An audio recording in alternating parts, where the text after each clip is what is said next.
darei as chuvas a seu tempo, e a terra dará sua messe, e a árvore do campo o seu fruto.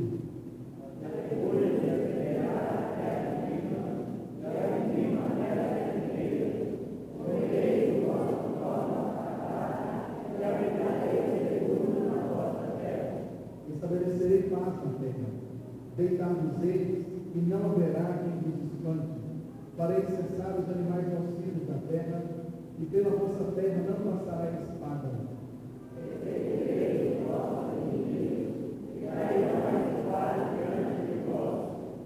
Cinco de vós perseguirão a 100, e 100 dentre vós perseguirão a 10.000, e os vossos inimigos cairão a espada diante de vós.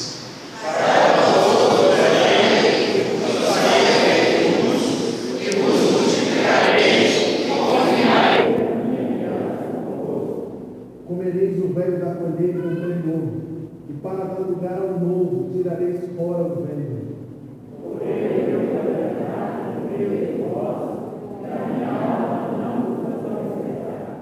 Andarei entre vós, e serei o vosso Deus, e vós sereis o meu povo.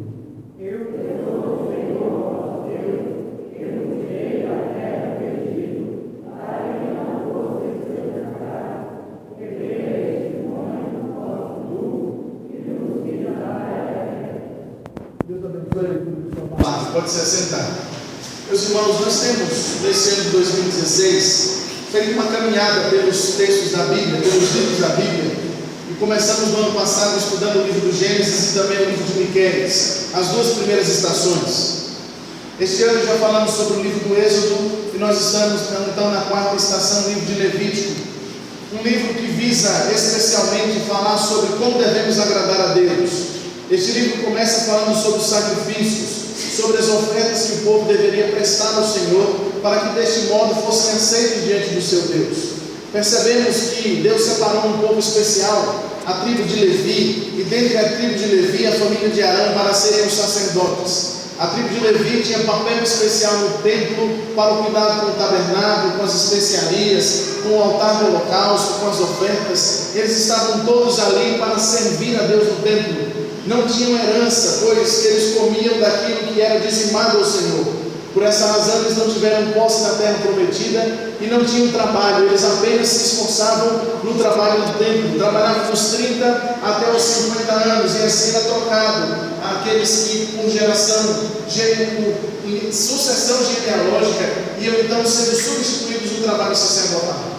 Percebemos o chamado especial à família de Arão, aos quais Deus constituiu sacerdotes, e eles tinham papéis especiais. A sua veste, conforme está expresso em Êxodo capítulo 33, 34, agora também no livro de Levíticos capítulos 8, 9 e 10, nós encontramos papéis especiais destinados a estes homens. Eles tinham por obrigação fazer os sacrifícios e apresentar-se como intermediários entre Deus e o seu povo, e deste modo então realizar a obra que o Senhor lhes havia ordenado.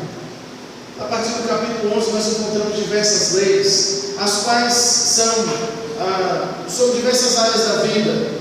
Nós encontramos leis, por exemplo, sobre relações sexuais ilícitas, sobre como deve ser o trabalho, como deve ser a cega, como deve ser a colheita, como deve ser o plantio, até chegarmos no final do livro, nos seus capítulos finais, especialmente 23, 24, 25, onde o Senhor fala sobre as festas e estabelece dias específicos para que sejam celebrados alguns momentos, para que o seu povo então celebrasse ao Senhor seu Deus. Percebemos no capítulo que lemos no começo deste culto, capítulo 23, verso 2, quando o Senhor separa um dia para si. Isso também está presente no capítulo 26, verso 2, que lemos agora. Há um dia que o Senhor estabeleceu como seu, o seu sábado, no qual o povo deveria reunir-se e ocupar-se exclusivamente da adoração do Senhor. O povo deveria obedecer essas leis, cumprir os ritos, e assim o Senhor se agradaria deles. É certo que, quando percebemos tantas ordenanças nesses capítulos, nos 27 capítulos do livro de Levítico, nós vamos perceber então que o Senhor exige do seu povo nada mais do que obediência. O chamado para a vida cristã é um chamado à obediência. E como lemos nesse texto, a partir do verso 3 até o verso 13, percebemos então que existem algumas bênçãos que são condicionais. O Senhor está para nos abençoar de forma graciosa. Porém, algumas bênçãos elas são incondicionais. A bênção da salvação ela é incondicional. O dom da graça de Deus para conosco no tocante à nossa salvação, o chamado para ser o seu povo não depende de nós mesmos. Diz o Salmo: foi Ele quem nos fez e dele somos o seu povo, rebanho do seu pastoreio. Como diz o evangelista João, nós não nascemos da vontade da carne, na vontade do sangue, na vontade do homem, mas nascemos de novo pela vontade exclusiva de Deus. Essa é uma bênção incondicional. Segundo as palavras de Paulo, pela graça somos salvos mediante a fé. Isso não vem de nós, é dom de Deus. Não vem de obras para que ninguém se glorie, diz Efésios 2, 8 e 9. Porém, meus irmãos, algumas bênçãos que o Senhor derrama sobre nós, elas têm condições. E o que nós vamos perceber é que é possível chegarmos em algumas vielas da existência e decidirmos então se nós vamos obedecer ou não ao Senhor. O caminho da obediência certamente levará à bênção e à vitória. O caminho da desobediência certamente trará dor, choro e dificuldades. A questão é que nesses cruzamentos da vida, qual caminho você tem escolhido? Qual caminho você tem trilhado? Qual tem sido a sua escolha? Observe que o texto vai nos apontar, e o Senhor diz assim: se me obedecerem, se cumprirem os meus estatutos, se obedecerem os meus mandamentos, algumas bênçãos virão sobre vocês. É assim que o Senhor chama aí no verso 43 o seu povo: se andares nos meus caminhos, guardares os meus mandamentos e os cumprirdes, então é necessária a obediência para então receber as bênçãos que o Senhor tem para todos nós. E o texto nos aponta, em primeiro lugar, a primeira bênção que o Senhor tem para o seu povo diante da sua obediência é a bênção da prosperidade.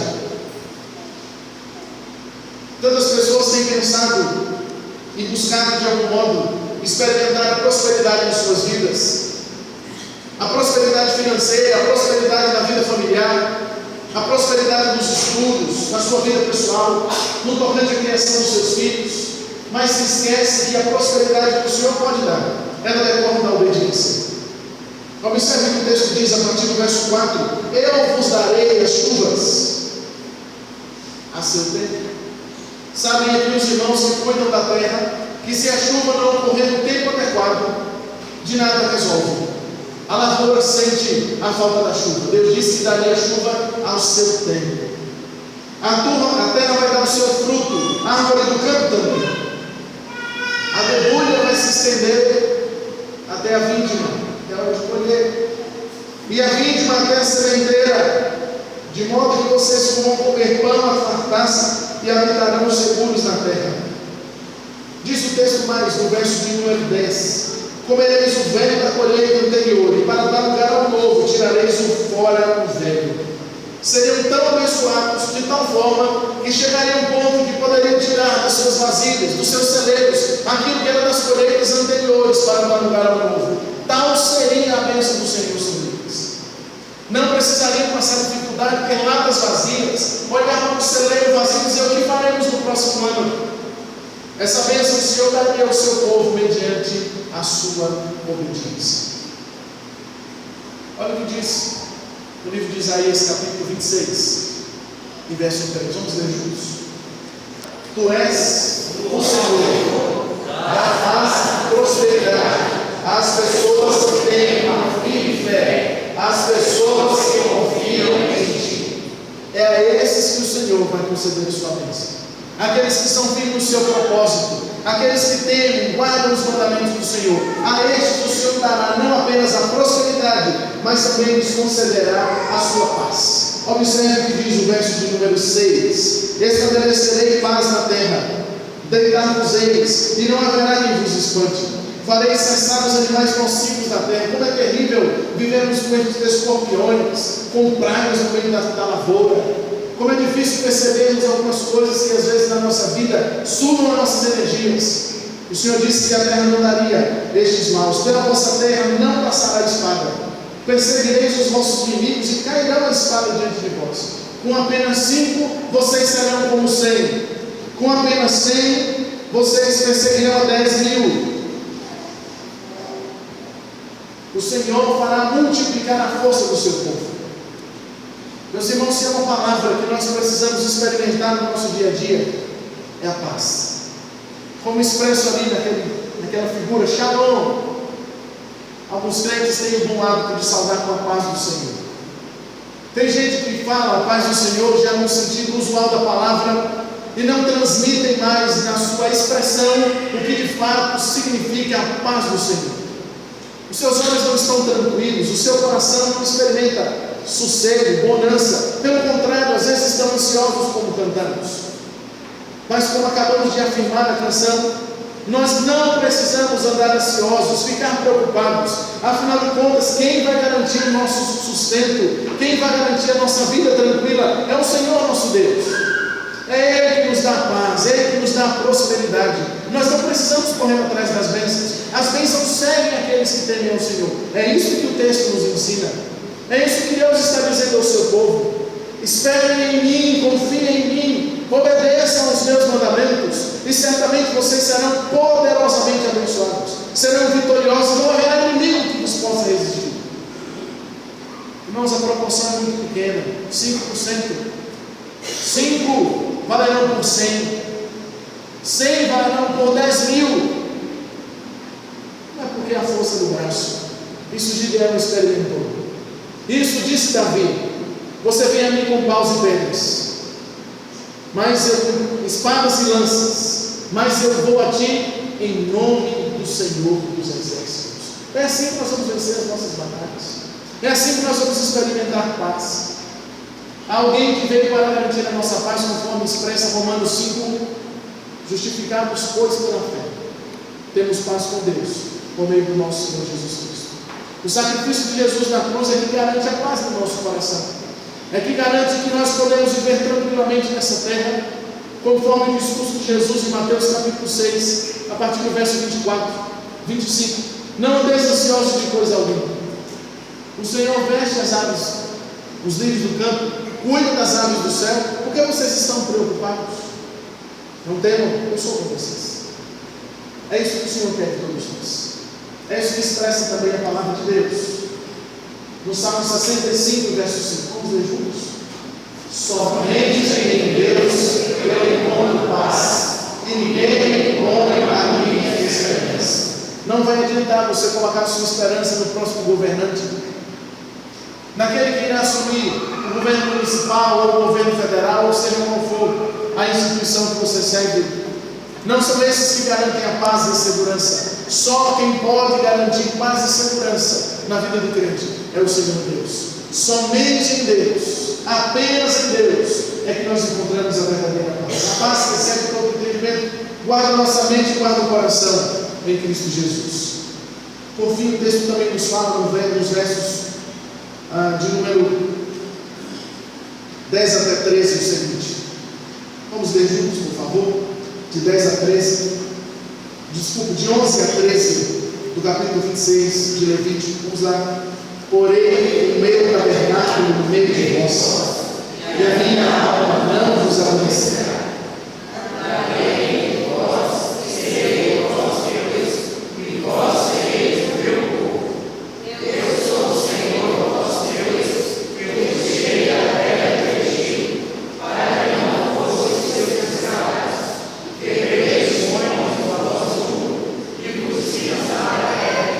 Como escravos, eles não podiam experimentar do favor do Senhor. Durante algum tempo, o povo de Israel, cativo no Egito, precisou clamar por libertação, e Deus providenciou então o libertador, a saber, Moisés. Quando eles estão caminhando pelo deserto, o Senhor lhes dá uma grande revelação, e diz a Moisés que ele deveria construir uma grande tenda, a tenda do encontro, chamada tabernáculo, onde seria então manifesta a presença de Deus no meio do seu povo. Deus iria habitar no meio deles, de modo que em todo o tempo eles gozariam da presença do Senhor. Vimos na semana que passou que o Senhor ia diante deles na coluna de fogo durante a noite, e ia diante deles numa nuvem durante o dia, de modo que eles tivessem tranquilidade e percebessem em todo o tempo a presença do Senhor. Meus irmãos, a nossa espiritualidade, o nosso desejo de adorar, também é uma bênção que Deus nos concede. Nós podemos então vir ao santuário, vir a esse templo, assim como as pessoas iam ao tabernáculo para fazer as suas ofertas e participar das festas. Nós podemos nos apresentar na nossa espiritualidade diante de Deus e sermos aceitos por Ele. As pessoas, os pagãos, eles precisavam oferecer ofertas, oferendas, fazer sacrifícios, diversos rituais para que o seu Deus então recebesse a sua adoração. No nosso caso não é assim que funciona. É Deus que se apresenta para estar com o seu povo. É Deus que procura a adoração. É Deus que deseja ser adorado. Estabelece como devem ser as ofertas. Mas Ele mesmo se apresenta para receber as ofertas e o louvor do seu povo. Na antiga aliança tudo isso acontecia no tabernáculo. Era necessário ir se apresentar ao sacerdote. Era necessário ir procurar os levitas. Era necessário uma série de rituais para que tudo isso acontecesse. Agora, na nova aliança, na nova dispensação, não assim mais funciona. Agora, Deus, por meio do Espírito Santo, conforme Jesus ensina a mulher samaritana em João capítulo 4, é Deus quem procura os verdadeiros adoradores, que não o adoram mais no templo, que não o adoram mais por meio de rituais, mas o adoram em espírito e em verdade. Isso não precisa se processar apenas no dia do Senhor, no dia do domingo, no dia da expiação, no dia da festa dos tabernáculos, no Pentecoste, na Páscoa, na festa das primícias. Não, absolutamente, todo o tempo, em todo lugar. Como contei o testemunho hoje cedo, agora, na hora da confissão, pense bem em um jovem trabalhando numa casa de shows, um homem cristão, um homem temente a Deus, começa a cantar em nome do Senhor Jesus. Já não quero ser igual, ele está limpando o banheiro. E tem alguém ouvindo a canção. E Deus usa a canção para trazer alguém de volta ao seu aprisco. Meus irmãos, é necessário que a nossa vida seja todo o tempo um culto a Deus. Como diz o Salmo 19, que as palavras dos meus lábios, o meditar do meu coração, sejam sempre agradáveis na tua presença. Que você possa, querido irmão, apresentar o seu corpo como um sacrifício vivo, santo, agradável a Deus, como um culto racional. Não conformado, não tomando os moldes do mundo, mas transformado pela renovação da mente. É assim que nós vamos então na nossa espiritualidade receber as bênçãos que o Senhor tem para nós. E não há dúvida nenhuma que quando cantamos ao Senhor, quando oramos, quando lemos e meditamos a sua palavra, quando andamos firmemente olhando para Jesus, autor e consumador de nossa fé, a nossa vida é diferente. De fato, experimentamos ser novas criaturas, experimentamos de fato paz e prosperidade, porque nós percebemos que temos a maior riqueza, o maior tesouro que as nossas almas desejam, a saber, a comunhão, a paz com Deus. Quero concluir então, dizendo o seguinte: eu sou o Senhor, que vos tirei da terra do Egito, para que não fosseis mais escravos. Agora, quem não é mais escravo nem do Egito, nem do pecado, peregrina rumo a um novo lugar, a uma nova habitação, um lugar onde não há choro, um lugar onde não há dor, não há luto, um lugar onde na verdade todo o tempo gozaremos da presença de Deus de forma esplendorosa. Nas palavras do apóstolo Paulo, um dia conheceremos totalmente o que hoje conhecemos em parte. Se conhecer em parte é muito bom, imagine conhecermos plenamente como vai ser a comunhão com Deus do céu. Se cantarmos algumas canções como cantamos nessa noite, é gostoso, nós saímos com o nosso coração jubiloso. Quando a gente vem à igreja, louva a Deus, e tudo isso é tão bom, e isso é apenas vendo em línguas, vendo em partes. Precisamos ansiar mais pela nossa chegada no Senhor. Mas lembre-se, a chave que abre os portais do céu, a chave que nos encaminha para uma vida de comunhão com Deus, será sempre a obediência. O nosso chamado não é para obedecer ao pastor, não é para obedecer aos presbíteros, é para obedecer a Deus. É fato que Deus estabeleceu o pastor, presbíteros, líderes, para serem respeitados e honrados e obedecidos, se esses estiverem agindo de acordo conforme mandam as Escrituras. Obedecei aos vossos guias, diz a carta aos Hebreus.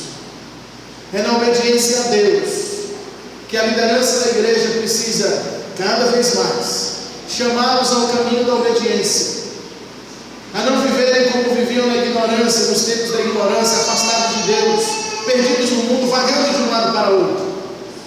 porque agora nós estamos trilhando na obediência às Escrituras, na obediência às autoridades, o caminho que nos conduz para a comunhão eterna com Deus. Que o Senhor em Cristo nos abençoe, e que de fato possamos, pela obediência, recebermos as bênçãos que o Senhor tem para nós, recebermos a prosperidade que a Bíblia diz que o Senhor tem para nós. Nas palavras de João, na terceira carta de João, capítulo 2, faço votos para que seja próspero, assim como é próspera a tua alma. É debaixo da obediência que experimentaremos também a paz que Jesus disse que deixaria. Deixe-vos a paz, a minha paz vos dou. E é também por meio da obediência, de congregarmos, estarmos juntos em todo o tempo, que também o Senhor nos abençoará no aspecto da espiritualidade, de um culto que o Senhor aceita, daqueles adoradores que se apresentam e não são rejeitados, mas são aceitos na presença de Deus. Se tudo isso é tão bom aqui na terra, será muito mais esplendoroso quando chegarmos no céu. Nos colocar de pé para orarmos ao Senhor. Senhor Deus, Pai, o desejo do nosso coração é pelo que lemos na Tua Palavra nessa noite, nela meditamos, nos ocupamos desse tempo de meditar na Tua Palavra, desse chamado especial que o Senhor tem para nós, que é a obediência. Oramos, ó Deus, para que o Senhor não nos deixe vacilar, que o Senhor não deixe que os nossos pés se desviem para a direita nem para a esquerda, mas em todo o tempo, com os pés firmados sobre a rocha, caminhemos, olhando para Jesus, autor e consumador de nossa fé, e que por meio da obediência que ao Senhor prestamos, possamos receber as bênçãos de Tuas mãos, que venha sobre nós a Tua prosperidade, a vida abundante que o Senhor prometeu aos Teus filhos, que venha sobre nós a paz do Senhor que excede todo entendimento, que venha sobre nós uma espiritualidade que transforme o nosso interior e nos faça contagiar no nosso culto e na nossa vida por onde quer que andemos, que o nosso semblante seja sempre um semblante sereno, de confiança e de esperança, mesmo em tempos de tribulação e dificuldade. Tira de nosso coração, Senhor, a ansiedade, qualquer preocupação com o dia de amanhã, sabendo que se confiarmos no Senhor, nós teremos paz, teremos prosperidade e teremos a nossa vida em perfeita ordem, até o dia que o Senhor vier para buscar a tua igreja. Oramos assim, crendo que és poderoso para fazer isso e muito mais, segundo o teu poder que em nós opera. E oramos, Senhor, para que o Senhor nos leve em paz aos nossos lares, nos guarde de todo mal, nos conceda uma semana cheia de paz, em nome de Jesus. Amém. Que a graça do Senhor Jesus, o amor de Deus, o nosso Pai, a comunhão e a consolação do Santo Espírito, seja convosco, irmãos, e com todo o povo de Deus em toda a terra, hoje e até o dia da volta de Cristo. Amém.